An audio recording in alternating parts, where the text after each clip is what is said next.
할렐루야. 우리 예수님이 우리의 소망이요 승리요 기쁨인 줄로 믿습니다. 오늘 이 고백으로 8월 한 달도 살았고 이제 하반기도 이 고백으로 사시며 승리하시는 우리 귀한 성도들이 되시기를 축복합니다. 우리 8월 한 달 승리한 옆에 분들 바라보시면서 제 곁에 앉아주셔서 감사합니다.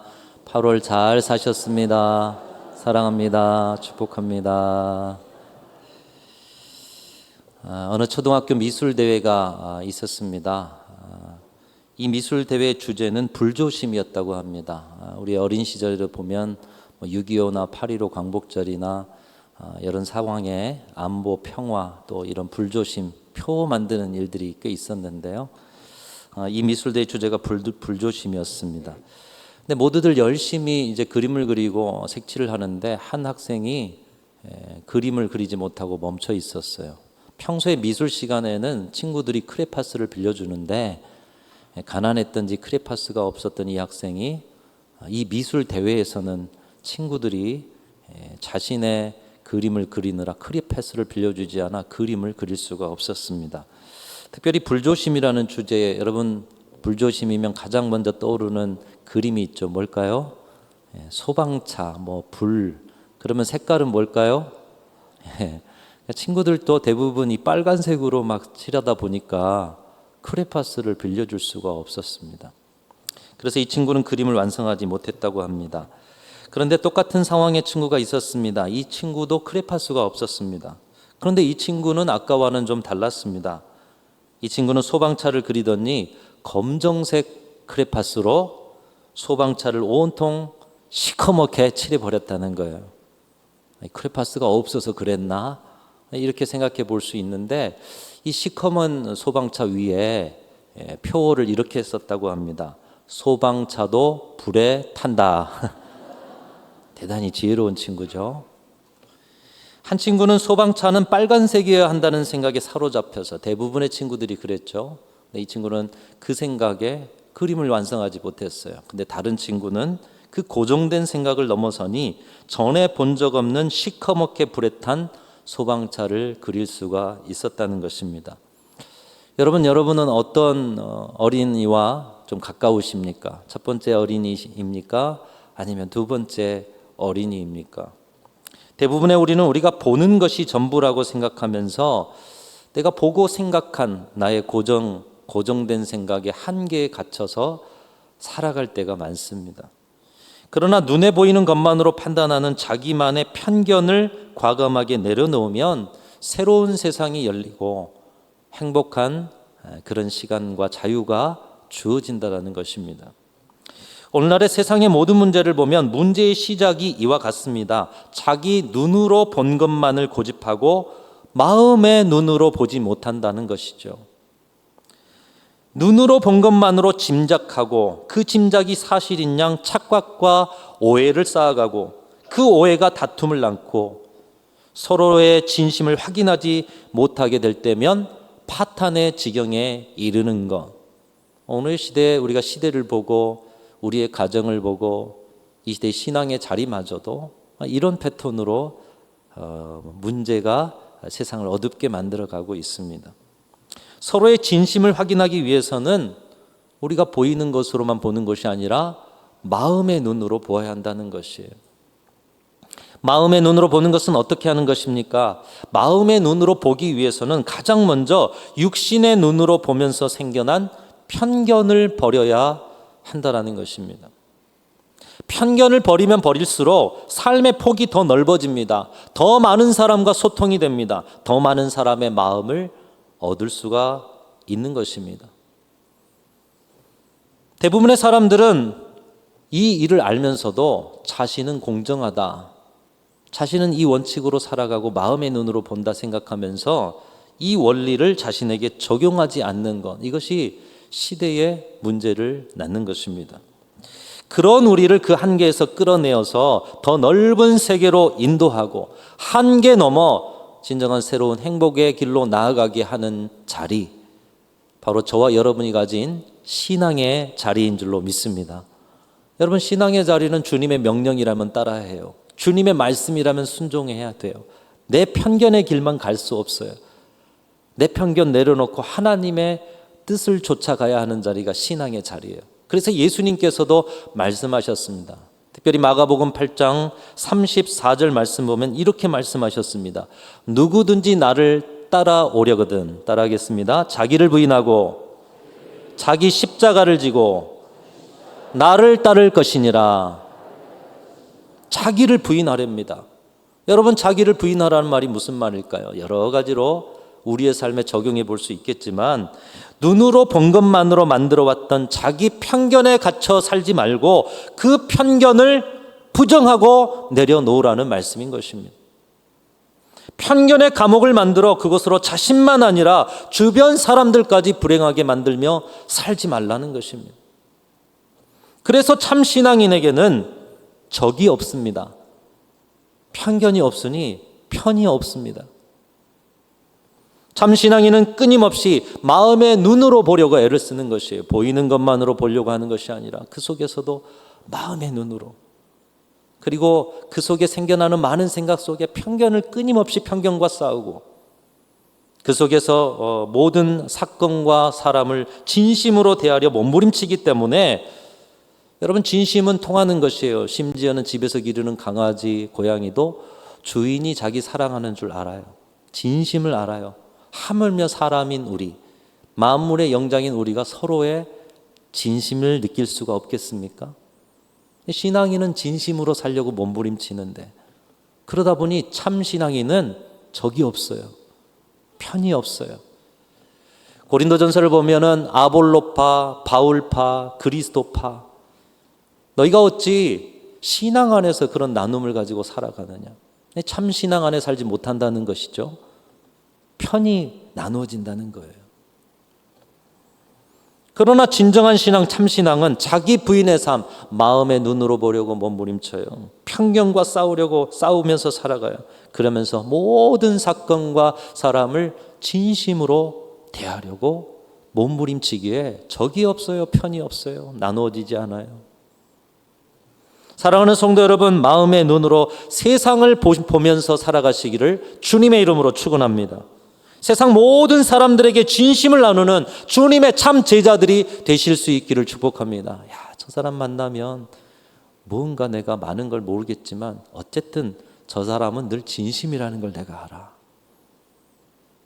여러분, 그 진심 속에 예수 닮은 모습이 나타나는 것 아니겠어요? 그리고 그 진심 속에 복음이 통로 삼아 그를 변화시키는 것 아니겠습니까? 그런 사람이 되면 편을 만들지 않아도 세상 모든 사람들이 여러분의 친구가 되려고 여러분 주변으로 몰려들게 될 줄로 믿습니다. 그것이 전도지가 되는 것이고요. 그것이 부흥의 길이 되는 것이고요. 우리가 이제 다음 주 9월, 다음 주도 아니죠. 이번 주에 이제 9월이 시작되는데요. 본격적으로 하반기가 시작됩니다. 복음을 전해야 하고 사명도 감당해야 하고 또 여러분의 삶 속에서도 진정한 행복도 있어야 하고, 그 시작이 무엇이냐? 마음의 눈으로 보시는 것이라는 거예요. 사람을 볼 때도 사건을 볼 때도 표면적인 것만 보는 사람이 아니라 이면적인 것을 보고 마음을 보고 본질을 보고 진심을 보아주는 사람. 여러분, 그리스도인이 그 삶 살아가야 되지 않겠어요? 교회가 그래야 된다라고 세상으로부터 칭찬받아야 되지 않겠습니까? 예수님 닮은 세상과 다른 차원의 삶이 이제 본격적으로 시작되는 하반기에 여러분의 생애와 신앙 안에 풍성하게 열매 맺어지시기를 주님의 이름으로 축원합니다. 오늘 그 훈련을 통해서 육신의 눈이 아닌 마음의 눈으로, 근데 자신의 마음의 눈을 넘어서서 하나님의 마음의 눈으로 세상을 보는 단계까지 성숙한 한 사람을 오늘 본문을 통해서 만나게 되는 것입니다. 바로 이사야 선지자인 것이에요. 이사야 선지자는 어느 때에 활동을 했느냐? 이스라엘이 아직 멸망하기 전에, 북이스라엘이 멸망하기 전에 북쪽에 아시리아라는 나라가 등장합니다. 이 아시리아라는 나라가 왕성하게 등장하면서 여러 전쟁이 일어나는 기원전 742년부터 활동해서 58년 동안, 여러분 58년이면 지금도 목사님 58년 했다. 우리 시차례에 오늘 30년 목회하신 목사님이 계셔요. 한 교회에서. 그런 것처럼 30년도 참 많은데 58년을 선지자로 일했다. 대단한 것이죠. 인생 전체를 걸었다 해도 과언이 아닙니다. 아시리아가 세력을 확장해서 주변 나라로 침략해 들어오자 이것에 깜짝 놀란 당시의 강대국 아람이 북이스라엘과 손을 잡고 연합군을 결성합니다. 이 아라가 화가 나가지고 이제 연합군 북이스라엘을 공격하면서 심지어 남유다에게까지 전쟁을 펼쳐오는 그런 시대 속에서 하나님의 음성이 이사야에게 들려오기 시작했습니다. 이사야가 환상 속에서 하나님의 거룩함을 경험합니다. 환상 속에 보니 하나님의 그 모습을 보게 되는 거예요. 감히 죄인된 인간으로서 하나님의 거룩한 영광을 보면, 여러분, 인간으로서는 이 죄악의 그 존재로서 하나님을 감히 볼 수 없어요. 죽어지는 거예요. 그래서 하나님의 영광을 부정한 자신이 보고 이제 남은 것은 그 영광에 녹아져 죽는 것밖에 없다라는 것을 직감하면서 이사야가 외치는 것이에요. 화로다, 나여 망하게 되었도다. 내 입술이 부정한 사람이요, 또 부정한 입술 가운데서 내가 살고 있는데 만군의 여호와이신 그 하나님, 왕 되신 하나님을 내가 보았다. 이제는 꼼짝없이 내가 죽게 되었구나. 여러분, 하나님의 보좌 앞에 오늘 예배 가운데 나아갔는데 주님의 긍휼이 아니면 오늘도 우리는 죽음의 자리에 선 것이에요. 근데 주님의 보좌 앞에 나아갈 수 있는 것은 오늘 예수 그리스도의 사랑과 승리와 소망, 그리고 그 가운데 베풀어진 은혜와 긍휼로 오늘 우리 하나님의 그 거룩에 참여하는 자로 서게 된 줄로 믿습니다. 근데 우리가 그 하나님의 긍휼이 없다면 죽게 된 것이에요. 이사야가 그것을 외친 것입니다. 이제 내가 죽게 되었구나. 자신의 부정함을 고하고 자신의 죄에 대해서 탄식하면서 하나님, 이제 제가 죽게 되었습니다. 저 좀 살려주세요.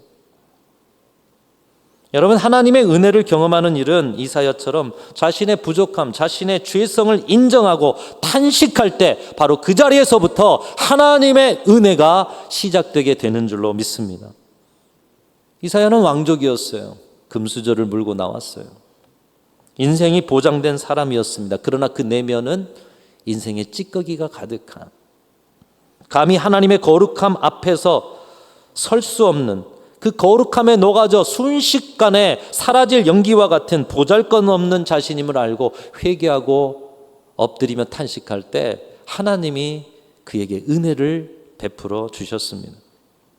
이사야의 중심을 보신 하나님이 제단 숯불을 천사에게 가지고 가서 그의 입술을 태우시고 그의 죄악을 녹이시고 새로운 사람으로 변화시켜 주신 줄로 믿습니다. 여러분, 이 은혜가 저와 여러분의 하반기 그리고 남은 인생 가운데 날마다 매 순간마다 이 은혜 안에 살아가시고 이 은혜를 경험하면서 살아가시기를 주님의 이름으로 축원합니다.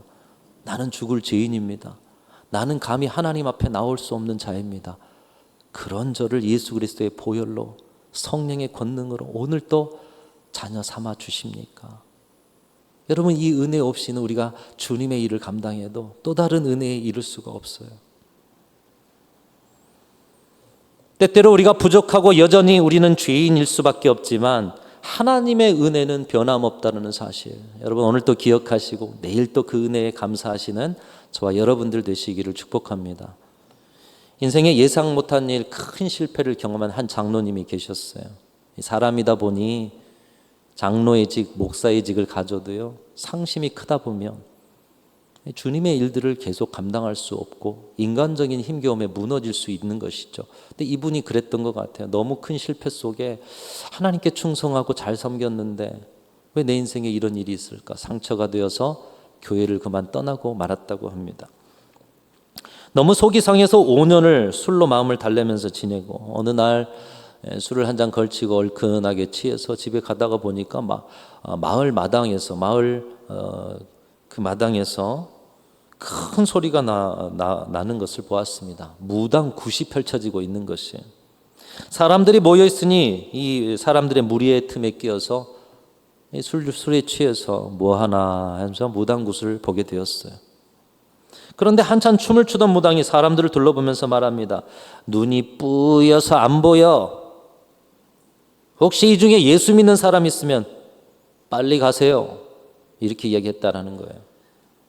장로님이 가슴이 덜컹했습니다. 그러면서도 내가 주님을 떠난 지 오래됐는데 설마 나를 두고 말하겠어? 근데 이 무장이 계속 사람을 둘러보는 거예요. 그러다 장로님과 눈이 탁 이렇게 마주친 거예요. 저와 눈이 마주친 분들에게 은혜가 있기를 축복합니다. 무당하고 눈이 마주쳤는데요. 그때 무당이 이렇게 외칩니다. 당신에게는 예수의 영이 있어서 당신 때문에 굿이 안 돼. 빨리 가세요. 이렇게 얘기했다라는 거예요. 그 말을 듣고 그 자리에서 돌아서서 나오는 순간부터 장로님의 눈에서 눈물이 빗물처럼 쏟아졌다라는 것입니다. 왜 그랬을까요? 제가 주님을 떠난 지 5년, 주님이 아닌 술을 의지하고 주님이 아닌 어떤 방법이 없나 내 나름대로 찾아보다가 이렇게 주님을 멀리하고 있는데 여전히 내 안에 예수의 영, 성령님이 계시다니 주님이 저를 안 버리셨군요. 주님이 여전히 저를 사랑하시는군요. 하나님께 얼마나 감사하면서도 죄송스러웠던지 한없이 눈물만 흘리게 되었다는 것이에요. 여러분, 이것이 우리를 향한 하나님의 마음인 줄로 믿습니다. 내가 나를 포기할지언정 하나님은 우리를 결코 포기하지 않으시는 줄로 믿습니다. 이 은혜를 이사야가 누린 것이에요. 제단 앞에 하나님의 보좌 앞에 서니 그 거룩함 앞에서 나는 이제 죽은 자 화로다 망하였도다. 그런데 그런 그에게 제단숲 불러 그의 입술을 지지시고 거룩함으로 새롭게 태어나게 하셔서 하나님의 거룩에 참여하는 자로 불러주신 은혜, 이사야가 그 은혜를 받은 거예요. 여러분, 은혜 받은 자리에서 우리가 누리는 또 다른 은혜는 하나님의 음성이 들리기 시작한다라는 거예요. 은혜 받으시고 하반기에 하나님의 음성 듣고 살아가시기를 축복합니다. 특별히 어떤 하나님의 음성이냐? 하나님의 부르심의 소리가 들리는 것입니다. 하나님께서 세상을 향해 탄식하면서 하나님의 말씀을 대신하여 전할 사람을 찾으시는 음성입니다. 내가 누구를 보내며 누가 우리를 위해서 갈고 다급하고 긴급하고 간절한 하나님의 탄식의 소리. 누가 우리를 위해서, 누가 우리의 말을 대신 선포할 수 있는 사람이 있을까? 그 말이 은혜 가운데 있는 이사야에게 들린 거예요. 이사야가 그 말씀을 듣고서 즉각적으로 하나님을 자신께 드리기로 결심하며 고백합니다. 주님, 내가 여기 있나이다. 나를 보내소서. 따라하겠습니다. 주님, 내가 여기 있나이다. 나를 보내소서. 여러분, 하반기에 여러분의 신앙과 삶의 자리에 먼저는 은혜가 있으시고 은혜 가운데 주님의 부르심의 음성이 들리시고 그 속에 여러분 각자 내가 여기 있나이다. 주님의 부름의 사명에 순종하는 자리를 두고 살아가실 수 있기를 간절히 소망합니다. 그래서 그에게 첫 번째 사명을 주시는데 그 사명을 통해서 이사야는 하나님의 마음을, 그 아픈 마음을 크게 느낄 수가 있었습니다. 이사야 6장 9절부터 10절까지인데 여러분, 하나님 어떤 마음인지 오늘의 시대를 향해서도 하나님 한편 이 마음 아닐까? 우리 같이 한번 읽어보겠습니다. 시작. 여호와께서 이르시되 가서 이 백성에게 이르기를 너희가 듣기는 들어도 깨닫지 못할 것이요 보기는 보아도 알지 못하리라 하여 이 백성의 어두운 마음을 둔하게 하며 그들의 귀가 막히고 그들이 눈이 감기게 하라. 염려하간대 그들이 눈으로 보고 귀로 듣고 마음으로 깨닫고 다시 돌아와 고침을 받을까 하노라 하시니라. 여러분, 하나님께 선지자를 보내신 이유는 뭘까요? 하나님의 말씀을 대언해서 그들이 회개하고 돌아오기를 원해서 선지자를 세우신 거 아니에요? 근데 방금 여러분이 읽은 말씀에 뭐라고 말씀하십니까? 그들이 깨닫고 돌아와 고침을 받을까 염려한다. 회개하고 돌아올까? 고침받는 거 내가 싫다. 그냥 귀가 닫혀서 말씀을 깨닫지 못하고 그대로 심판받았으면 좋겠다. 이렇게 말씀하시는 거예요. 하나님의 마음이 너무나도 많이 상해 있다라는 것입니다. 여러분, 하나님의 마음이 왜 이렇게 상해 있습니까?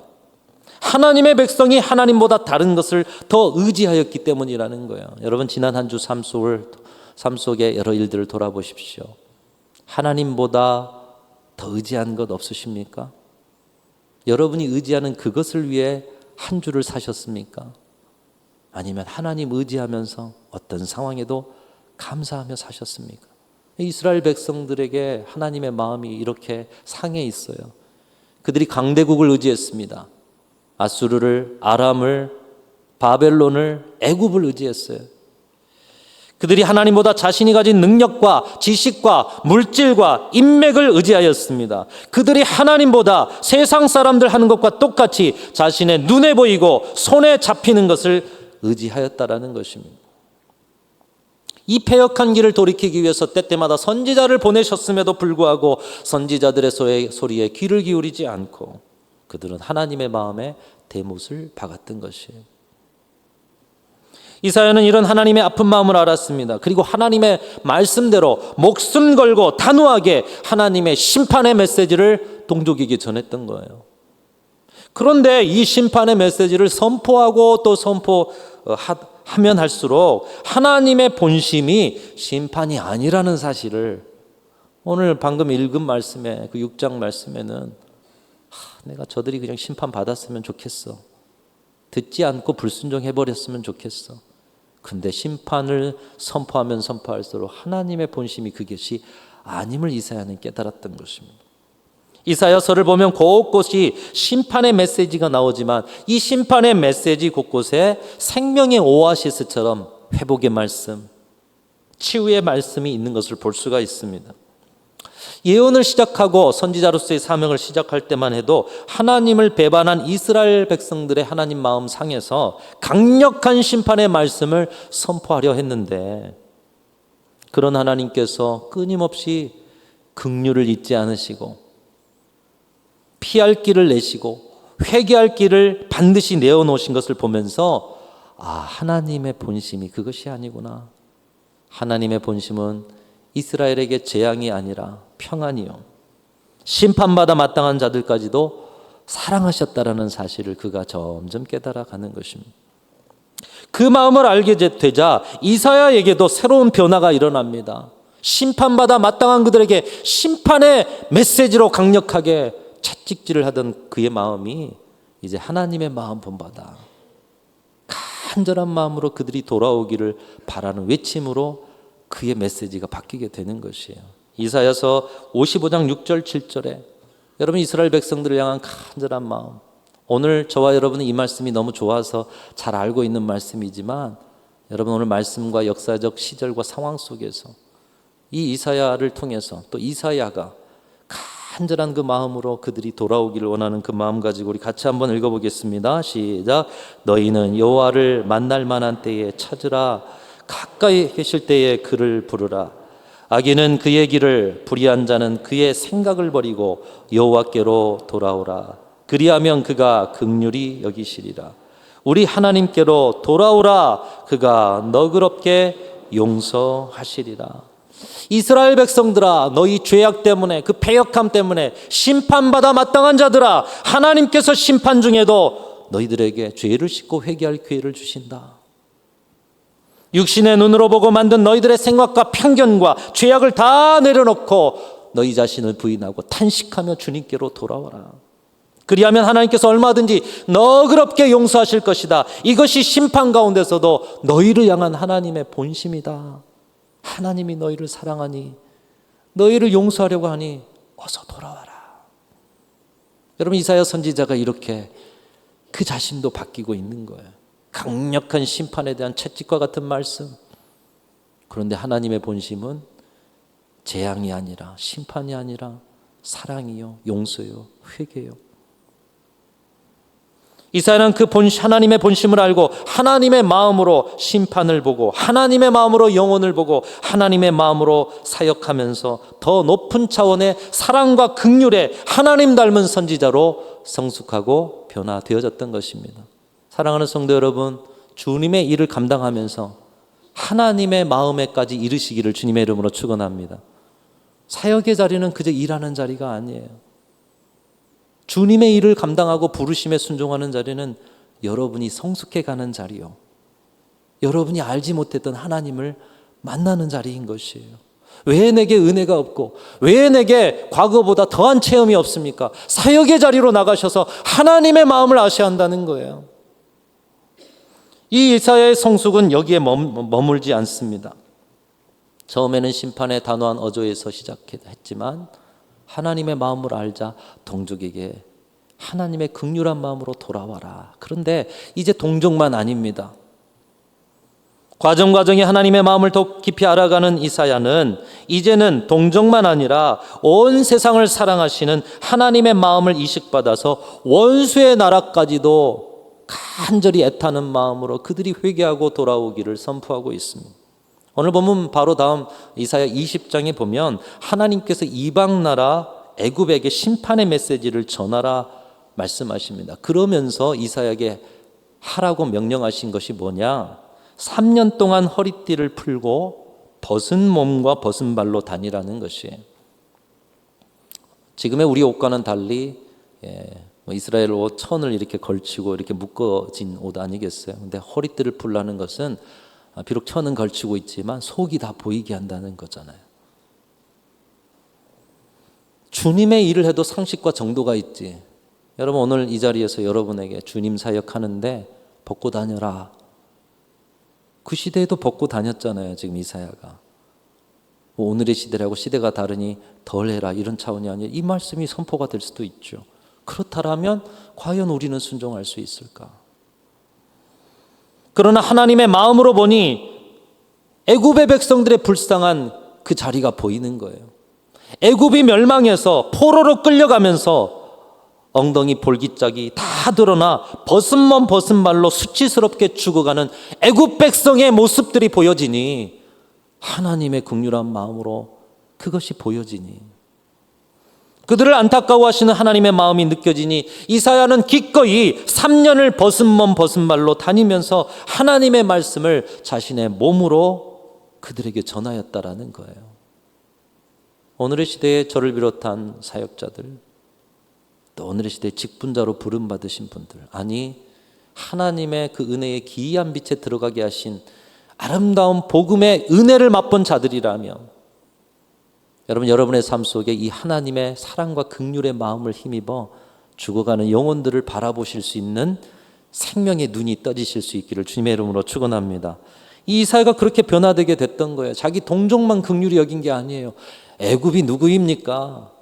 때로는 강대국으로 자신의 나라를 압제하고 전쟁으로 자신의 나라의 많은 백성들을 죽였던 그런 나라, 그들이 심판받는 것이 당연하고 마음 시원하게 여길 일이었습니다마는, 그런데 그 애굽을 위해서 기꺼이 벗은 몸 벗은 발로 다닐 뿐만 아니라 여러분, 바벨론에 대한 심판이 21장에 또 나타나 있어요.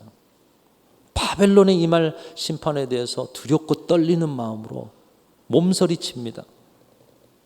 다가오는 바벨론의 심판의 처참함을 그가 몸으로 느끼면서 바벨론 영혼들에게 그 다가오는 심판을 모른 채로 성중에서 먹고 마시고 쉬고 있는 바벨론을 향해서 외치는 것이에요. 여러분, 영상 중에 쓰나미가 오는 장면들, 휴양지에서 그런 영상들을 보신 적이 있으실 거예요. 쓰나미가 올 줄도 모르고 휴양지에서 먹고 쉬고 누리고, 근데 갑작스럽게 그들을 덮쳐버리는 그런 두렵고 떨리는 마음으로 바벨론 영혼들, 이방의 영혼들, 잔인한 그 영혼들을 향해서 외치는 거예요. 바벨론 사람들아, 뭐하고 있느냐? 일어나 방패에 기름을 바르고 전쟁을 준비해라. 안타까운 비명을 지르면서 그들을 깨우고 있는 것입니다. 그들을 향한 심판의 메시지 중에도 하나님의 마음으로 그들을 긍휼히 여기는 선지자 이사야. 오늘 본문에도 택한 자기 백성뿐만 아니라 세상 열방을 사랑하시는 하나님의 마음을 볼 수가 있습니다. 하나님께서 회복을 주시며 내 백성이라고 말씀하시는 나라들이 있는데, 오늘 25절 말씀을 보면 이렇게 말씀하고 있어요. 내 백성 애굽아. 애굽이 하나님 백성입니까? 내가 지은 아수르야. 나의 기업 이스라엘이여. 애굽도 내 백성이고 아수르도 내 백성이고 이스라엘도 내 백성이다. 여러분, 유대인인 이사야의 편견으로 이것이 받아들여질 수가 있겠습니까? 그런데 이들이 지금 말씀을 보면 뭐하고 있느냐? 하나님을 경배하고 있어요. 예배하고 있어요. 하나님은 세상 모든 민족이 구원을 얻고 그들을 통해 경배받고 예배받기를 원하셨다라는 것입니다. 그들도 하나님의 백성이며 그들도 하나님 안에 거하시기를 원하는 것이 하나님의 마음이요 하나님이 그들을 사랑하시는 것이 하나님의 본심이었다라는 것입니다. 유대인 이사야, 그리고 작은 나라, 늘 핍박하였던 그 나라들이 하나님을 예배한다, 하나님의 백성이다. 여러분, 유대인이었던 이사야의 편견으로는 받아들일 수가 없는 일 아니겠어요? 근데 어떻게 그가 이걸 받아들이고 그 하나님의 말씀을 그대로 대언하고 그들을 향한 긍휼의 마음을 가지고 일할 수 있었습니까? 하나님의 본심, 하나님의 마음을 그가 알고 그 마음으로 일했기 때문이라는 것입니다. 이스라엘 백성들이 애국과 아수르와 바벨론과 함께 예배하며 경배하는 날이 올 것이라는 것입니다. 그것이 이사야를 통해서 주시는 새하늘과 새 땅의 역사요, 메시아가 오시면 이루어지는 역사요. 이사야서 11장 말씀처럼 이리와 어린 양이 함께 살고 표범과 어린 염소가 함께 눕고 독사굴에 어린이가 손 놓고 장난쳐도 서로 해됨도 없고 상함도 없는 여호와를 아는 지식, 그 사랑의 하나님을 아는 지식이 세상에 가득한 평화의 나라, 이사야를 통해서 주시는 비전인 것이, 하나님의 사랑의 마음으로 바라볼 때면 좌도 없고 우도 없고 남쪽도 없고 북쪽도 없고 오직 사랑 안에서 하나님의 나라만 있는 것. 사랑하는 성도 여러분, 바로 그 하나님의 사랑 안에서 이방인이었던 우리가 주님께 돌아와 주님을 오늘 이 시간 예배하고 있는 줄로 믿습니다. 곧 이사야의 이 예언과 비전의 성취, 이 하나님 나라의 비전이 오늘 우리 가운데 이루어지고 있다는 거예요. 우리가 어떻게 하나님을 예배하고 우리가 어떻게 하나님의 백성이 되었습니까? 먼저는 온 세계 열방을 사랑하시는 하나님의 본심이 그것이었기 때문에, 그리고 그 본심을 안 사람들이 오늘 이사야처럼 하나님의 마음으로 일하였기 때문에 선교사들이 그렇게 일했어요. 믿음의 선배들이 일했어요. 오늘 여기 계신 여러분들도 하나님의 사랑의 마음으로 섬기고 돌보고 세웠기 때문에 오늘 우리 가운데 그 복음이 전파되어 하나님의 나라, 좌도 없어요, 우도 없어요, 남도 없어요, 북도 없어요. 오직 한 그리스도의 몸으로서 주님을 섬기고 있는 것 아니겠습니까? 주님은 지금도 우리에게 이 이사야처럼 살기를 원하고 계십니다. 그러기 위해서 오늘 이사야의 성숙의 과정을 이 하반기에 너희들의 신앙과 인생으로 살아내라 말씀하고 있어요. 첫 번째로는 죽을 수밖에 없는 우리를 예수의 보혈로 깨끗게 하셔서 하나님의 자녀로 오늘도 불러주셨다. 그 은혜 가운데 들려오는 부르심의 음성에 순종하여 주님의 사명을 우리 가운데 주셨다. 그리고 그 사명 감당하다 보니 처음에는 그저 주님이 명령하신 일만 하다가 하나님의 본심인 사랑의 마음, 이제 그 사랑의 마음으로 내 편견 내려놓고 모두를 품는 하나님의 사람으로 살기를 원하시는 주님의 뜻, 이 주님의 뜻이 이 사랑의 선지자 이사야의 삶이 본격적으로 시작되는 하반기에 여러분의 신앙과 인생 가운데 나타나실 수 있기를 주님의 이름으로 축원합니다. 사랑하는 성도 여러분, 하나님의 마음으로 살아가십시오. 그곳에 새로운 행복의 여정이 시작되게 될 줄로 믿습니다. 힘차게 하나님의 그 은혜와 승리를 향해 전진하는 하반기가 되실 수 있기를 주님의 이름으로 축원합니다. 하나님 아버지 감사합니다. 죽을 수밖에 없는 저희를 구원하신 것처럼 하나님의 본심의 사랑을 알아 살아가는 자리에서 사랑의 선지자, 사랑의 사도, 이 시대의 이사야가 되어 살게 하여 주시옵소서. 마음의 눈으로 세상을 보고 진심으로 세상을 대할 수 있는 교회와 성도들이 되게 하여 주시옵소서. 우리 구주 예수 그리스도의 이름으로 간절히 기도하옵나이다. 아멘.